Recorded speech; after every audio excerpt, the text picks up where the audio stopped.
भगवान शिव ने बताया कि विधवा स्त्री को सावन का व्रत क्यों नहीं रखना चाहिए। हर हर महादेव। प्रिय मित्रों, श्रावण मास की पवित्र और शीतल हवाएं कैलाश पर्वत की ऊंची चोटियों को स्पर्श करती हुई बह रही थी। चारों ओर डमरू की मधुर ध्वनि और वेदों के पवित्र मंत्रों का गूंजता स्वर पूरे वातावरण को दिव्यता से भर रहा था। कैलाश की अलौकिक छटा के मध्य देवों के देव महादेव गहन समाधि में लीन थे। उनके मस्तक पर सुशोभित चंद्रमा की शीतल आभा चारों दिशाओं में शांति, करुणा और दिव्य प्रकाश फैला रही थी। ऐसा प्रतीत हो रहा था मानो प्रकृति भी अपने आराध्य भोलेनाथ के ध्यान में लीन होकर उनकी महिमा का गुणगान कर रही हो। उस पावन और शांत वातावरण में हर कण से शिव कृपा और भक्ति की अनुभूति हो रही थी। देवी पार्वती, जो जगत की जननी महादेव के समीप बैठी हुई ध्यान भंग होने की प्रतीक्षा कर रही थी, उनके मन में संपूर्ण मानव जाति, विशेषकर स्त्रियों के कल्याण हेतु एक गूढ़ और अत्यंत विचारणीय प्रश्न उठ रहा था। जब भगवान शिव ने अपनी योग निद्रा का त्याग किया, अपने दोनों नेत्रों को खोलकर देखा तो माता पार्वती उनके चरणों में कोटि कोटि प्रणाम किया। महादेव की करुणा से भरी दृष्टि अपनी प्रियतमा पर पड़ी। उन्होंने मंद मुस्कान के साथ पूछा, हे पार्वती, तुम्हारे मुखमंडल पर यह संशय और विचार की रेखाएं कैसी? तुम्हारा यह रूप बता रहा है कि तुम्हारे हृदय में संपूर्ण संसार के किसी गहन रहस्य का समाधान पाने की तीव्र उत्कंठा है। कहो देवी, तुम क्या जानना चाहती हो? माता पार्वती ने अत्यंत आदर और नम्रता से अपने हाथ जोड़े और कहा, हे महादेव, हे शिव, श्रावण मास आपका अत्यंत प्रिय है और पावन महीना माना जाता है। इस पूरे मास में पृथ्वी लोक पर उत्सव का माहौल रहता है। कुंवारी कन्याएं आपके उत्तम स्वरूप जैसा वर पाने के हेतु भक्ति पूर्वक आपका सोमवार का व्रत रखती हैं।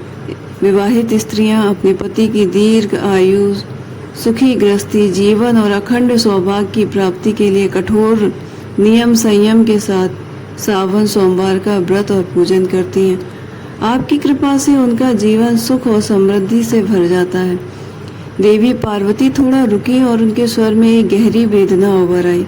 उन्होंने आगे कहा, परंतु हे प्रभु, मेरे मन में उन स्त्रियों के लिए प्रश्न उठ रहा है जिनका सौभाग्य काल चक्र के प्रभाव में छिन चुका है, जिन स्त्रियों के पतियों की मृत्यु हो गई है, जो स्त्रियां अपने पति को खो चुकी हैं, जिन्हें समाज विधवा कहता है। क्या वे इस सावन के व्रत को रख सकती हैं?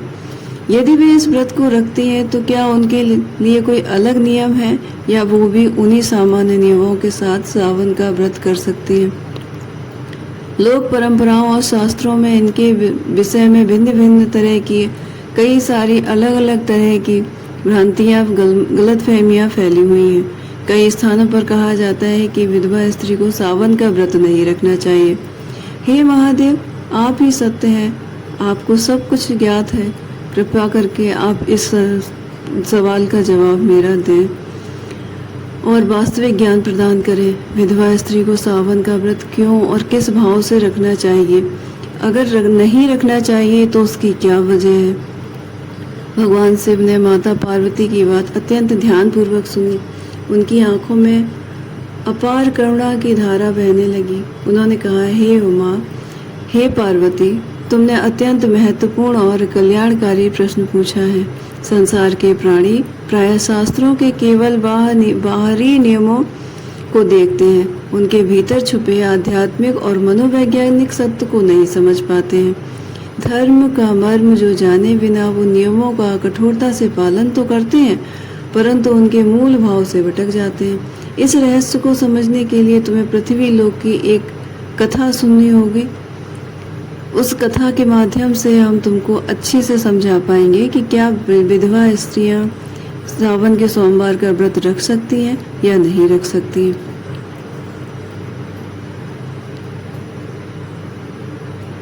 उस कथा में तुम्हारे प्रश्न का उत्तर छिपा है। महादेव ने कथा सुनाना प्रारंभ किया। अवंती देवी की ऐतिहासिक और पावन नगरी उज्जैनी, जो कि महाकाल की नगरी मानी जाती है, शिप्रा नदी वहाँ से बहती है। शिप्रा नदी के तट पर उज्जैन बसा हुआ है। वह नगरी केवल अपनी वास्तुकला या व्यापार के लिए ही प्रसिद्ध नहीं है, बल्कि वहाँ का एक एक कण शिव भक्ति से सराबोर रहता है। प्रातःकाल की प्रथम किरण के साथ ही शिप्रा के घाटों पर शंखनाद होने लगता है और महाकाल मंदिर से आने वाली भस्म आरती की गूंज पूरी नगरी को आध्यात्मिक तरंगों से भर देती है। इसी उज्जैनी नगरी में वसुंधरा नाम की एक स्त्री निवास करती थी। वसुंधरा का जन्म एक संभ्रांत और धार्मिक ब्राह्मण परिवार में हुआ था। वह जाति से ब्राह्मण थी। बाल्यावस्था से ही उसके संस्कार अत्यंत पवित्र थे। वह नियमों की पक्की थी। वह नित्य प्रति शिप्रा नदी, जो कि उज्जैन की प्रमुख नदी है, स्नान करती थी और भगवान शिव के लिंग पर जल अर्पित करती थी। उनके रूप और गुणों की चर्चा पूरे नगर में थी। जब वह विवाह योग्य हुई तो उसका विवाह नगर के अत्यंत विद्वान और धार्मिक युवक देवदत्त के साथ हुआ। देवदत्त और वसुंधरा का जीवन अत्यंत सुखमय और शांति से बीत रहा था। दोनों साथ मिलकर धार्मिक अनुष्ठान करते, दोनों ही धार्मिक थे, अतिथियों की सेवा करते और भगवान महाकाल के दर्शन हेतु नियमित मंदिर जाते थे। वसुंधरा अपने पति को ही अपना परमेश्वर मानती थी और देवदत्त भी अपनी पत्नी के धर्मपरायण स्वभाव का पूर्ण सम्मान करता था। उनका गृहस्थ जीवन मानो भक्ति और प्रेम का एक आदर्श उदाहरण था। परंतु काल चक्र की गति को रोकना किसी साधारण मनुष्य के बस में नहीं होता है। जिसका टाइम जब आ जाता है उसको जाना ही पड़ता है। विधाता की लीला अपरंपार है और कभी कभी अत्यंत कठोर होती है। विवाह के मात्र 3 वर्ष के पश्चात जब वसुंधरा अपने नव दंपति जीवन के आनंद में लीन थी, एक भयंकर महामारी ने उज्जैनी नगरी को अपने आगोश में ले लिया। उज्जैन में एक भयंकर महामारी फैल गई। इस महामारी की चपेट में आकर सैकड़ों लोग असमय ही मृत्यु के मुख में समाने लगे। दुर्भाग्यवश देवदत्त भी उस घातक रोग की चपेट में आ गया, वही घातक रोग जो महामारी का रूप ले चुका था। वसुंधरा ने अपने पति के प्राणों की रक्षा के लिए रात दिन एक कर दिया। उसने औषधियों का प्रबंध किया, वैद्यों को बुलाया, हर तरह का इलाज करवाया और भगवान का पूर्ण भरोसा बना के रखा। रात दिन जागकर पति की सेवा की और भगवान महाकाल के सामने रो रो कर अपने पति के प्राणों की भीख मांगी। उसने कठिन उपवास रखे, महामृत्युंजय मंत्र का जाप किया, परंतु प्रारब्ध का जो भी लिखा हुआ है, जो भी जिसके भाग्य में लिखा है, मिटाया नहीं जा सकता।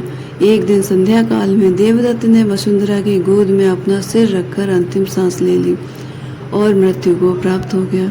इस क्षण वसुंधरा की पूरी दुनिया उजड़ गई। उसकी आंखों के सामने अंधेरा छा गया। जिसके साथ उसने जीवन भर निभाने के वचन लिए थे, वही उसे इस असीम संसार में अकेला छोड़कर चला गया। उज्जैनी की वे हंसती खेलती दीप्तमान स्त्री अचानक शून्य हो गई, शांत सी रहने लगी। पति के दाह संस्कार के पश्चात वसुंधरा का जीवन पूरी तरह बदल गया। तत्कालीन सामाजिक मान्यताओं और परंपराओं के अनुसार वे विधवा स्त्री का जीवन अत्यंत कठिन और कष्टकारी होता था। कई सारे कठोर नियमों का उन्हें पालन करना पड़ता था। उनके रंगीन वस्त्र उतार दिए गए और सादा स्वस्थ सफ़ेद वस्त्रों को उसको धारण करना पड़ा।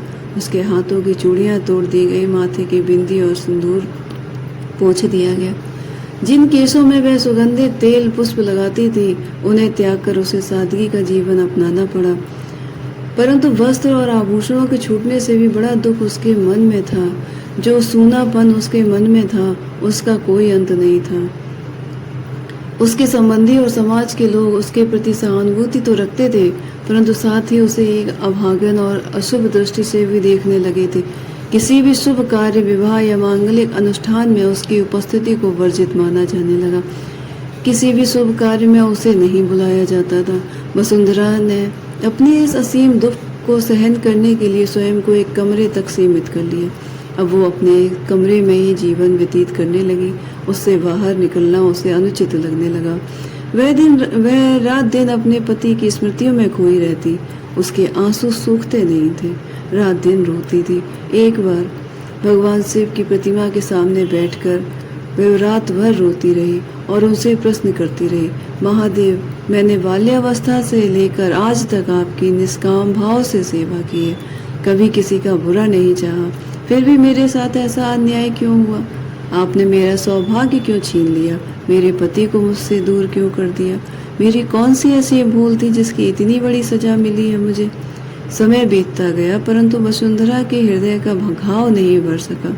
वह जीवित तो थी परंतु उसका जीवन एक जीवित सब के समान हो गया। उसके मन में ईश्वर के प्रति अगाध प्रेम तो था, लेकिन साथ ही एक गहरा दुख और शिकायत का भाव भी घर बैठ गया। उसके मन में भगवान से एक ही सवाल रहता था कि ऐसा क्या हुआ है कि आपने मेरे पति को मुझसे दूर कर दिया। इसी दौरान फागुन और ज्येष्ठ के माह बीत गए और पावन श्रावण का महीना शुरू हो गया। आकाश में काले काले बादल घिर आए, मयूर नाचने लगे, धरती पर चारों ओर हरियाली छा गई। उज्जैन की नगरी पुनः शिव भक्ति के रंग में रंग गई। नगर की सुहागिन स्त्रियां, कुंवारी कन्याएं सावन के सोमवार व्रत की तैयारियों में जुट गईं। वे नए वस्त्र खरीद रही थीं, मेहंदी रचा रही थीं, पूजन सामग्री इकट्ठी कर रही थीं। सड़कों पर गाती हुई स्त्रियां के समूह महाकाल मंदिर की ओर प्रस्थान कर रहे थे। उनके हाथों में पूजा की थालियां थीं। पूजा की थालियों में वो सारी सामग्रियां थीं जो शंकर जी को प्रिय होती हैं, जैसे बेलपत्र, धतूरा, अक्षत, चंदन, दूध, भांग, धतूरा। वे अपने पतियों की दीर्घ आयु और सुंदर भविष्य के लिए भगवान शिव से मंगल कामना कर रही थी। वसुंधरा अपने घर की खिड़की से उन सुहागिन स्त्रियों को देखती। उन्हें हंसते गाते देखकर उनके हृदय में एक तीव्र टीस उठती।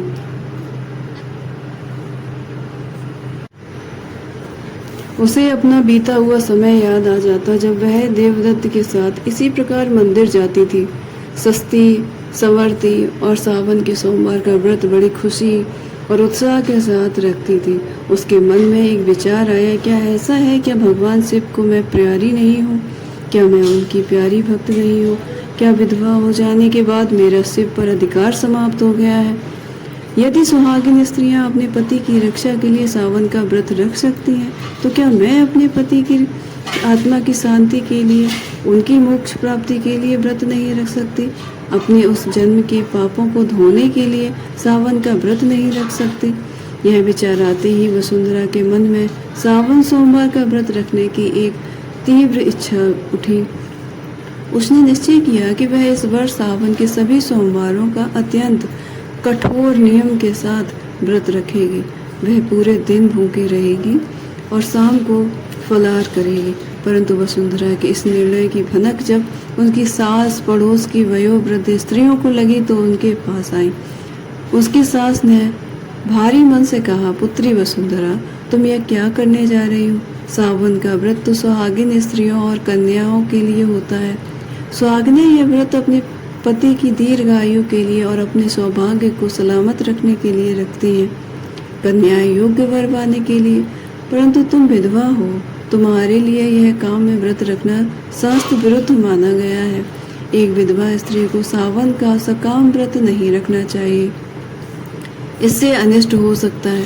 पड़ोस की एक वृद्धा ने भी कहा, हे वसुंधरा, विधवा स्त्री के लिए व्रत और त्योहारों के नियम अलग होते हैं, तुम्हें इन सब में नहीं पड़ना चाहिए। भगवान की साधारण पूजा करो, परंतु सावन सोमवार का यह अनुष्ठान मत करो।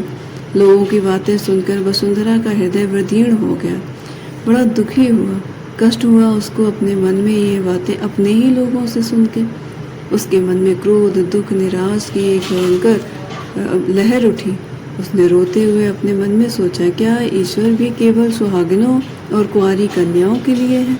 क्या वे दुख भरी और आशाएं विधवाओं के लिए भगवान का भी द्वार बंद हो चुका है? यदि समाज और शास्त्र मुझे ये व्रत रखने से रोकते हैं तो भी मैं ये व्रत जरूर रखूंगी। उसने अपने मन में ये दृढ़ निश्चय ले लिया, मैं देखूंगी कि भगवान महादेव मेरी भक्ति को स्वीकार करते हैं या ठुकरा देते हैं। उसके मन में बहुत पीड़ा थी और वह बहुत दुखी थी। प्रथम सोमवार के दिन तड़के उठकर व्रत का संकल्प लिया।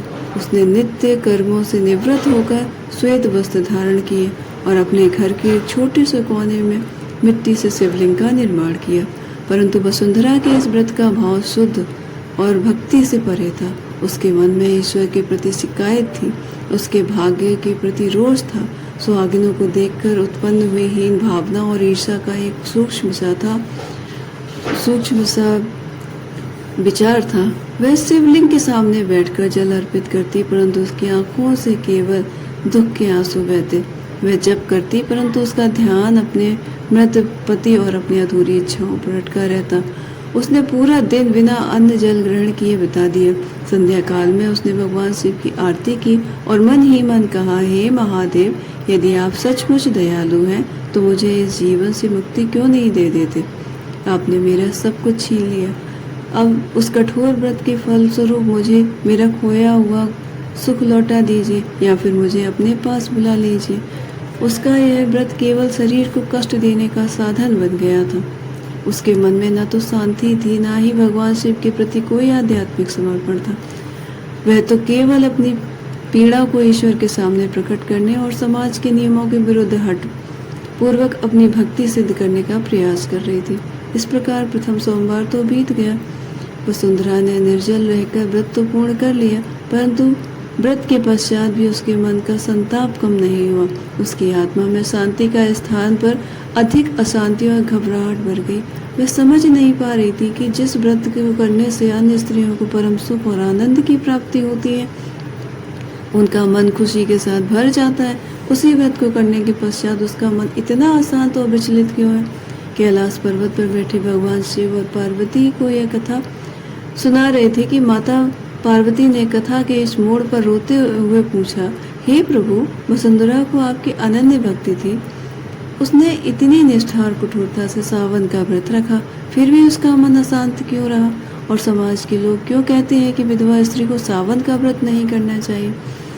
क्या इसमें वास्तव में कोई शास्त्रलोक रहस्य है? भगवान शिव ने अति गंभीर स्वर में उत्तर दिया, हे देवी, वसुंधरा का व्रत रखने का प्रयास तो सराहनीय था, परंतु उसकी दिशा और उसका भाव पूर्णतः दोषपूर्ण था।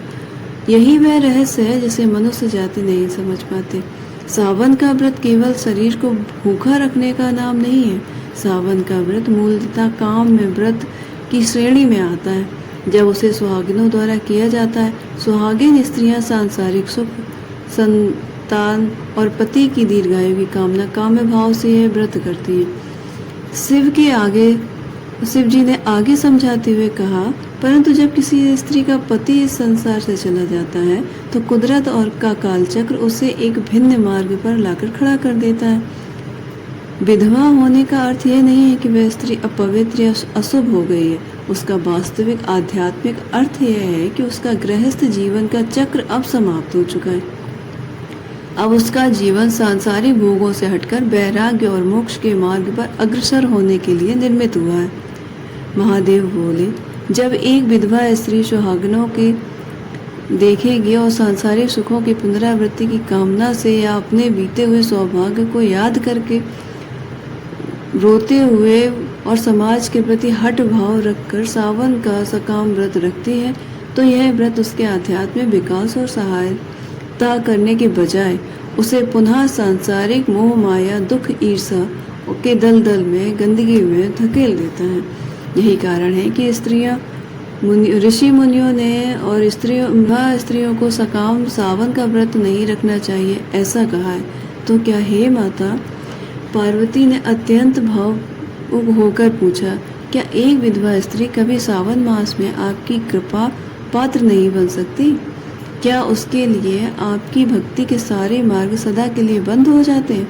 भगवान शिव के चेहरे पर एक असीम वात्सल्य मुस्कान उभरी। वे बोले, कदापि नहीं। उमा, मेरी भक्ति का द्वार संसार के हर जीव के लिए सदा खुला है, चाहे वह राजा हो या रंक हो, गरीब हो या अमीर हो, सुहागिन हो या विधवा हो या कुंवारी कन्या हो। अंतर केवल भाव या विधि का है। एक विधवा स्त्री के लिए सावन के व्रत की विधि और उसका भाव सुहागिन स्त्रियों से पूरी तरह भिन्न होना चाहिए। यदि वह उस सही भाव को समझ ले तो उसका व्रत सुहागिनों के व्रत से कोटि कोटि गुना अधिक फलदायी और महान बन जाता है। वह सही भाव विधि क्या है? प्रभु माता पार्वती ने उत्सुकता पूर्वक भगवान शिव से यह सवाल कर लिया कि आखिर वह विधि क्या है जिस विधि के को रख के विधवा स्त्रियां भी सावन का व्रत रख सकती हैं। उत्सुकता पूर्वक उन्होंने इस सवाल को पूछा तो भगवान शिव ने उसका जवाब दिया, तुम्हें उज्जैनी की वसुंधरा के आगे की कथा सुननी होगी। उन्होंने कहा कि कथा अभी समाप्त नहीं हुई है, कथा को पूरा सुनने से तुम्हारे सारे जो सवाल हैं उनका जवाब मिल जाएगा। किस प्रकार मैंने स्वयं वृद्ध ब्राह्मण का रूप धारण करके वसुंधरा के पास जाकर उसे एक गूढ़ रहस्य का बोध कराया और कैसे उनका जीवन संताप से मिटकर परम आनंद में परिवर्तित हुआ। प्रथम सावन सोमवार के बीत जाने पर भी वसुंधरा के हृदय की अग्नि शांत नहीं हुई। उसका शरीर भूख प्यास मानसिक संताप और के कारण बहुत कमजोर हो गया। आंखों के नीचे काले घेरे पड़ गए, उसको चक्कर आने लगे, वो बेहोश होने की हालत में आ गई थी। वह अपने घर के प्रांगण में उदास बैठी हुई शिवलिंग को निहार रही थी। उसके मन में रह रहकर यही विचार आ रहा था कि यदि ईश्वर वास्तव में दयालु और न्यायप्रिय है तो उन्होंने उसके भक्ति भाव को स्वीकार क्यों नहीं किया और उसके मन को शांत क्यों नहीं किया। उसी समय सूर्यदेव गगन के मध्य में पहुंच चुके थे और तीव्र ग्रीष्म के पश्चात श्रावण की मूसलाधार वर्षा ने उज्जैनी नगरी को जलमग्न करना प्रारंभ कर दिया। वर्षा की फुहारों के बीच वसुंधरा के द्वार पर किसी की धीमी सी दस्तक हुई। वसुंधरा ने चौंक कर द्वार खोला।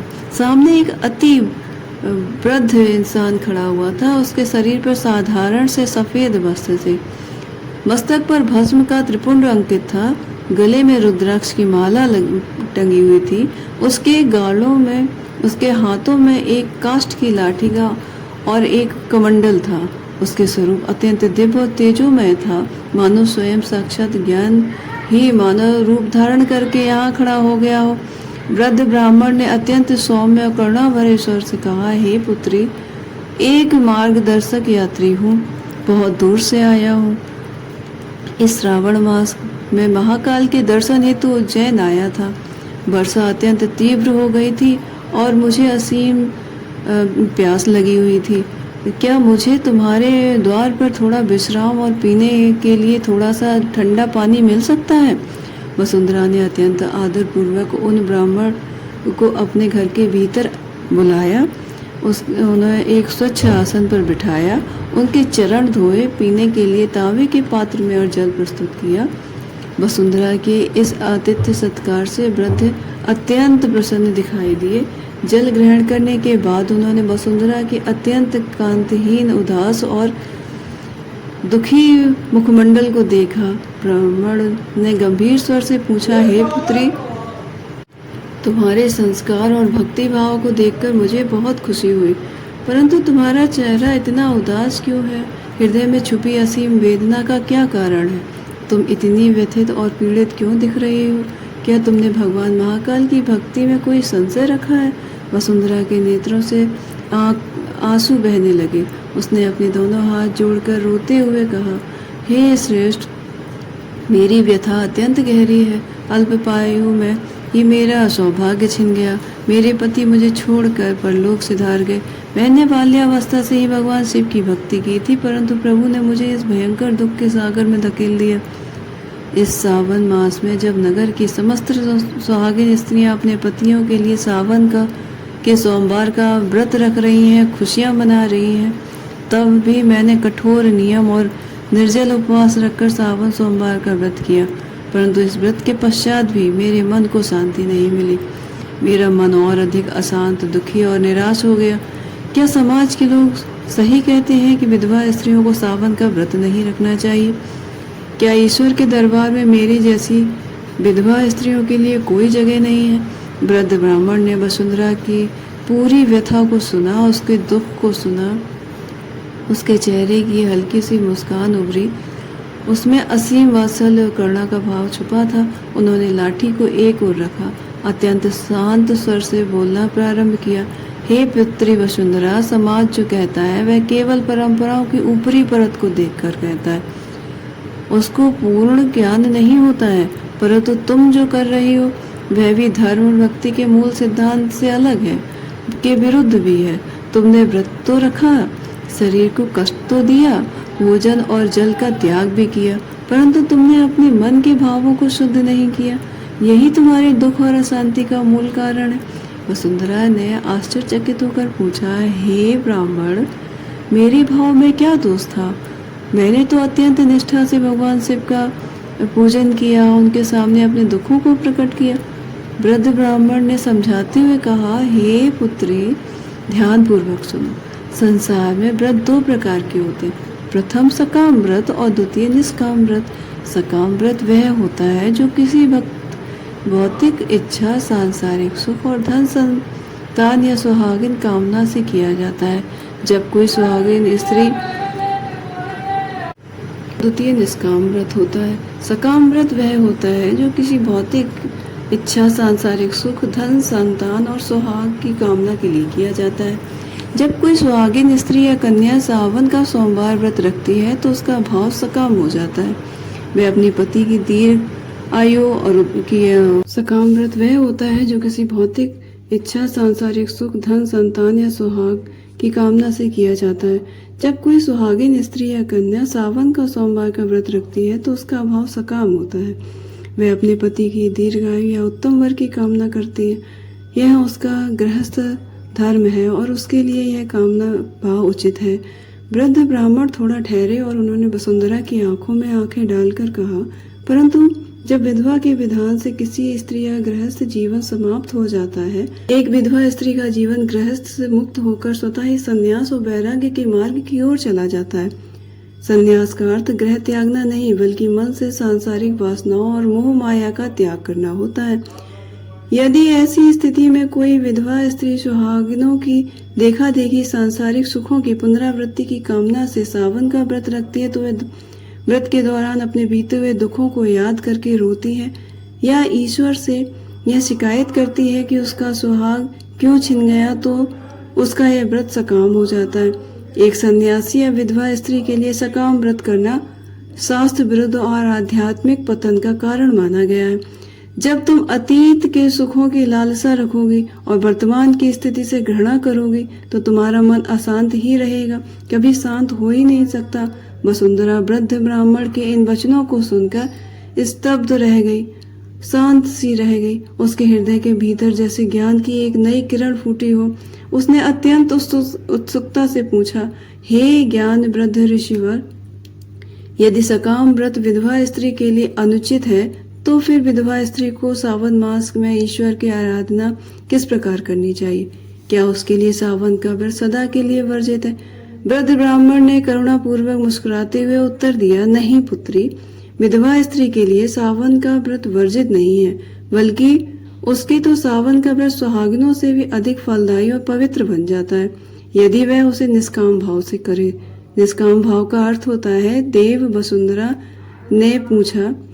वृद्ध ब्राह्मण ने स्पष्ट करते हुए कहा, निष्काम भाव का अर्थ है बिना किसी सांसारिक फल की इच्छा के केवल और केवल परमेश्वर की प्राप्ति के लिए व्रत करना। जब एक स्त्री सावन मास में उपवास रखती है तो उसे भगवान शिव से सांसारिक सुख, नया जन्म या बीते हुए सौभाग्य की भीख नहीं मांगनी चाहिए। उसे केवल यह प्रार्थना करनी चाहिए, महादेव मुझे सांसारिक मोह माया से मुक्ति दो, मेरे मन से काम, क्रोध, लोभ, मोह का त्याग करो, मुझे अपने चरणों की अचल भक्ति प्रदान करो ताकि मेरी आत्मा इस जीवन मरण के चक्र से छूटकर आप में विलीन हो जाए और मुझे शिव तत्व की प्राप्ति हो जाए। वृद्ध ब्राह्मण ने आगे कहा, सावन का महीना शिव का महीना है, वो तो स्वयं वैरागी है। वे उन भक्तों पर अतिशीघ्र प्रसन्न होते हैं जो संसार की वस्तुओं को न मांगकर केवल शिव तत्व की मांग करते हैं। इसलिए निष्काम भाव से किया गया विधवा का व्रत करोड़ों यज्ञों के समान पुण्य को प्राप्त करने वाला होता है। इससे मोक्ष देने वाला भी कहा जा सकता है। इसलिए किसी भी विधवा को सावन का व्रत वर्जित नहीं है। कोई भी विधवा निष्काम भाव से इस व्रत को कर सकती है और अगर वो शिव तत्व की प्राप्ति के लिए ये व्रत करती है तो उसे पूर्ण रूप से भगवान शिव के द्वारा अपने आप में स्वीकार किया जाता है। इसलिए किसी भी विधवा को सावन का व्रत अवश्य करना चाहिए, लेकिन एक ही बात का ध्यान रखना है कि उसका भाव निष्काम होना चाहिए, सांसारिक चीजों से विरक्त होना चाहिए। हर हर महादेव।